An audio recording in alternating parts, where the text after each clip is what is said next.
नमस्कार दोस्तों, आज फिर एक वीडियो के साथ मैं आपके सामने हाजिर हूँ। मेरा वीडियो आपको अगर यूट्यूब पे मिलता है तो इसको चैनल को सब्सक्राइब और लाइक ज़रूर कीजिएगा, ताकि अपने विचारों को आप लोगों तक पहुँचाता रहूँ, बात रखता रहूँ। हाँ, बात चली है ईवीएम से चुनाव की, जिसके बारे में मैंने पहले भी वीडियो बनाए थे। आप उन्हें अपलोड हुआ देख सकते हैं। ईवीएम सच या झूठ के नाम से वीडियो हमारा मौजूद है। तो मैं कहना चाहता था कि देखिए, ईवीएम से चुनाव गलत है या सही है, इसका फैसला आप तभी कर सकते हो जब इसके बारे में कायदे से समझोगे। आपने चंडीगढ़ के इलेक्शन में देखा कि किस तरीके से पोस्टल बैलेट, जो बैलेट पेपर थे, उनमें किस तरह से स्याही लगा करके, करप्ट करके, बेकार करके वोट को वैलिड से इनवैलिड किया जा रहा था। यही समस्या यहाँ भी आती है। पोस्टल बैलेट कितना घातक है आप जान लीजिएगा। जब भी चुनाव कहीं टाई अप पोजीशन पे होता है, 100-200 से हार जीत का आंकड़ा होता है, तब यही पोस्टल बैलेट जो है उसके लिए संजीवनी काम करता है, जहां बेईमानी का शंका होती है। बेईमानी करानी है, पोस्टल बैलेट निकल गए, उसके बाद उनमें से कुछ वैलिड हो गए, कुछ इनवैलिड हो गए और खेला हो गया। और ये खबरें लगातार सामने आती रहती इस तरह की। अब इसमें सच्चाई कितनी है, झूठ कितना, ये हम नहीं कह सकते हैं, लेकिन लोगों की आशंका जो बनती है वो पोस्टल बैलेट को लेकर ज़्यादा बनती है। यही चीज़ मैं पहले भी कह रहा था कि जो बैलेट पेपर से चुनाव होते हैं, उनमें से जब बैलेट का बॉक्स खुलता है, इसके बाद सारी वोट निकाली जाती हैं। उन वोटों को देखा जाता है कि उनमें से कौन सी वोट जो है वो वैलिड होने लायक है और कौन सी इनवैलिड होने लायक है।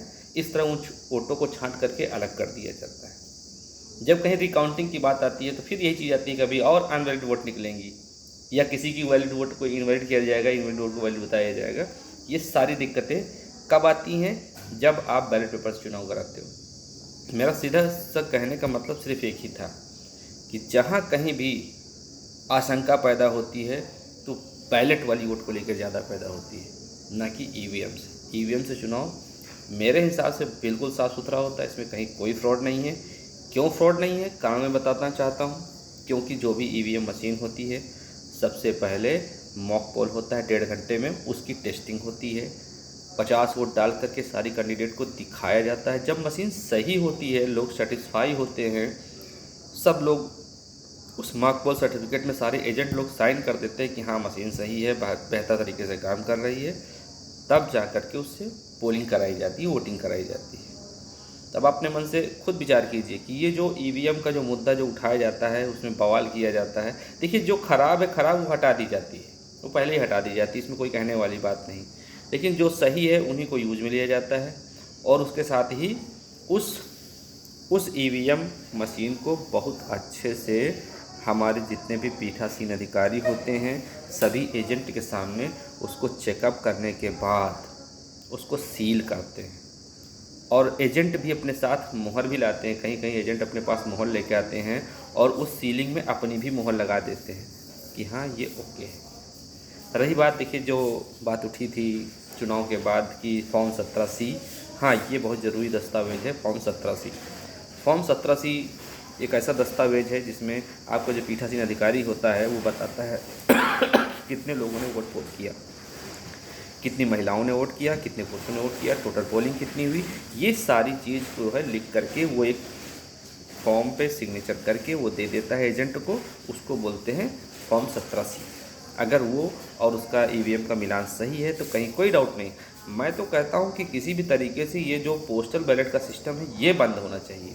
अगर ये बंद हो जाए तो जो थोड़ी बहुत जो आशंकाएँ हैं वो भी ख़त्म हो जाएंगी। तो मेरे ख्याल से ऐसा होना चाहिए। और हाँ, ये ज़रूर कहेंगे कि सबके सामने ईवीएम खोली जाए, सबको अच्छे से दिखाया जाए कि देखिए आपका जो टैग है, एड्रेस टैग है, उसमें देखिए जो आपने नंबर नोट किया था वही नंबर की ईवीएम मशीन खोली जा रही है, वही कंट्रोल यूनिट खोला जा रहा है। तो ये सब केवल कर लिया जाए बस।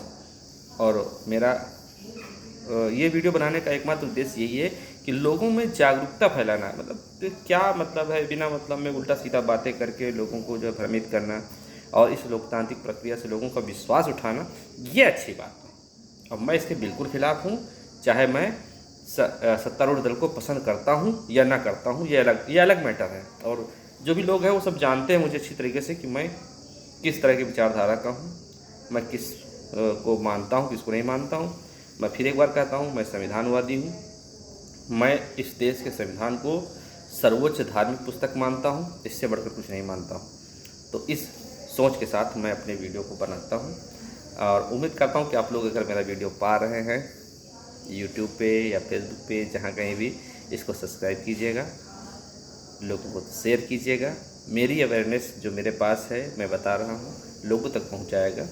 क्योंकि मैं चुनाव प्रक्रिया का हिस्सा बनता हूँ, इसलिए मुझे ये सारी बातों पे जो लोग संदेह पैदा करते हैं उनके प्रति मुझे बोलने का हक बनता है कि मैं कहूँ कि हम लोग ईमानदार हैं, अपना काम ईमानदारी के साथ करते हैं। जीते कोई भी, हारे कोई भी, इससे कोई मतलब नहीं है, बस ये है। तो यही हाल अन्य लोगों का भी होता है। भाई यहाँ से ईवीएम जमा हो गई स्ट्रांग रूम में, उसके बाद वहाँ ताला लग गया, वहाँ भी सील हो गया, वहाँ भी जाके एजेंटों ने अपनी मोहर वगैरह लगा दी। हाँ, ये पार्टी की जिम्मेदारी है कि वो अपने पास पर्याप्त मात्रा में एजेंट वगैरह रखे जो आपको देख सके, समझ सके, जान सके। अगर प्रत्याशी नहीं बैठ सकता जाके स्ट्रांग रूम के पास, तो कम से कम उसके एजेंट लोग वहाँ जा कर के बैठें, समय दें, या उस टाइम को उस तरह यूटिलाइज करें ताकि जो है जब रिजल्ट आए तो उनको अपेक्षित परिणाम प्राप्त हों। ऐसी कोई आशंका दिमाग में आनी ही नहीं चाहिए कि कहीं कोई धांधली कर सकता है। होती नहीं, वैसे फ़िलहाल होती नहीं है, जहाँ तक मेरा मानना है नहीं होती है। और जो भी रिटर्निंग अफसर्स होते हैं वो भी कुछ ही दिन के रिटर्निंग अफसर्स होते हैं, बाकी फिर अपनी पुनः जो है जिस पद पर होते हैं वहीं लौट जाते हैं। उनको इन सब चीज़ों से कोई मतलब नहीं होता है। लेकिन मैंने क्या कहा कि हाँ, कहीं ना कहीं अगर कोई दबाव में अधिकारी कर्मचारी आता है तो इसके लिए मैं नहीं कह सकता हूँ कि ऐसा होता है कि नहीं होता, क्योंकि इतने बड़े पद पर मैं हूँ नहीं, और इतने बड़े पद वाले से किसी से मैंने बात नहीं की है। कोई अगर अधिकारी जो डीएम लेवल का हो, कोई ऐसा हो जो मेरी बातों को सुन रहा हो, तो वो अपना कमेंट बता सकता है। अगर वो रिटायर हो चुका है तो बता देना कि क्या वाकई में ऐसा होता है क्या। और अगर आप कर्मचारी हैं तभी बताइए, ऐसे नहीं हवा में बात मत कीजिएगा, क्योंकि लोकतांत्रिक प्रक्रिया को नुकसान पहुंचाने से कोई फ़ायदा नहीं है। सही चीज़ को सही बोलिए, गलत है तो गलत बोलिए, इसमें कोई कहने वाली बात नहीं। तो जय हिंद दोस्तों, इसी के साथ मेरा आज का ये वीडियो समाप्त होता है। Thank you very nice.